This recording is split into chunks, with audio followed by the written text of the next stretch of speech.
Hello বন্ধুরা, আমাদের আজকের বিষয় হচ্ছে ফিল্মোরাতে কিভাবে আমরা গ্লিচ টেক্সট ইফেক্ট তৈরি করতে পারি। চলুন শুরু করা যাক।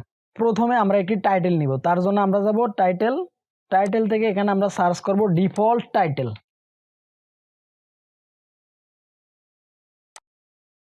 আমরা এখানে একটি টেক্সট লিখব, তার জন্য আমরা এই টাইটেলটির উপরে ডাবল ক্লিক করব। ডাবল ক্লিক করার পর কিবোর্ড থেকে কন্ট্রোল এ প্রেস করে সিলেক্ট করব।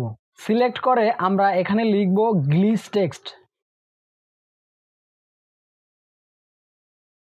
আমরা রোবোটো মিডিয়াম ফন্টটি ইউজ করেছি। তারপর আমরা এখান থেকে ওকেতে ক্লিক করব। ক্লিক করার পর আমরা এই টেক্সটের প্রথমে এবং শেষে একটি করে ট্রানজিশন দিব। তার জন্য আমরা যাব ট্রানজিশন থেকে আমরা এখানে সার্চ করব পিক্সেল। প্রথমে আমরা পিক্সেল ইন ট্রানজিশনটি ইউজ করব এবং পিক্সেল আউট ট্রানজিশনটি আমরা শেষে দিয়ে দিব।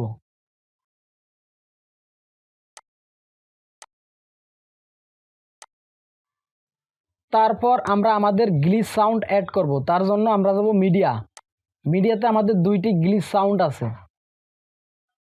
প্রথমে আমরা একটি ড্র্যাগ করে এভাবে দিয়ে দিব এবং শেষে আমরা আরেকটি ড্র্যাগ করে এভাবে দিয়ে দিব।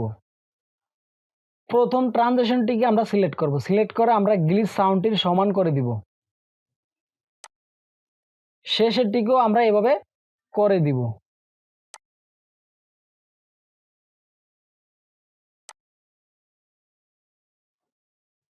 এভাবে করার পর এই টাইটেলটির উপরে আমরা টিভি এস্থেটিক ইফেক্ট দিব। তার জন্য আমরা যাব ইফেক্টস থেকে যাব আমরা ওভারলেস থেকে টিভি এস্থেটিকে গিয়ে আমরা এমপিইজি গ্লিচ এই ইফেক্টটিকে ধরে টাইমলাইনে নিয়ে আসব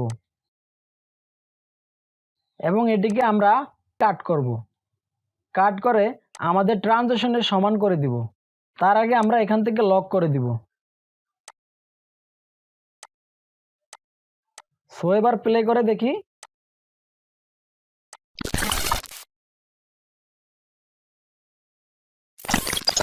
এবার এই ট্রানজিশনটি আমরা কিভাবে ভিডিওতে ব্যবহার করব সেটা দেখব।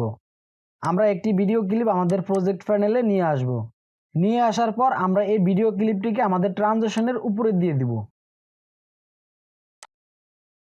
তারপর আমরা এই ভিডিও ক্লিপটির উপরে ডাবল ক্লিক করব। ডাবল ক্লিক করার পর আমরা যাব ভিডিও সেটিংস থেকে আমরা কম্পোজিং এখানে গিয়ে আমরা এটির ব্লেন্ডিং মুড করে দিব লাইটেন। ভিডিওটির অডিও আমরা ডিলিট করে দিব। তার জন্য আমরা ভিডিওটির উপরে রাইট ক্লিক করব এবং ডিটিএস অডিও করে আমরা এখান থেকে ভিডিওর অডিওটি ডিলিট করে দিব। সো এবার প্লে করে দেখি আমাদের ভিডিওটি।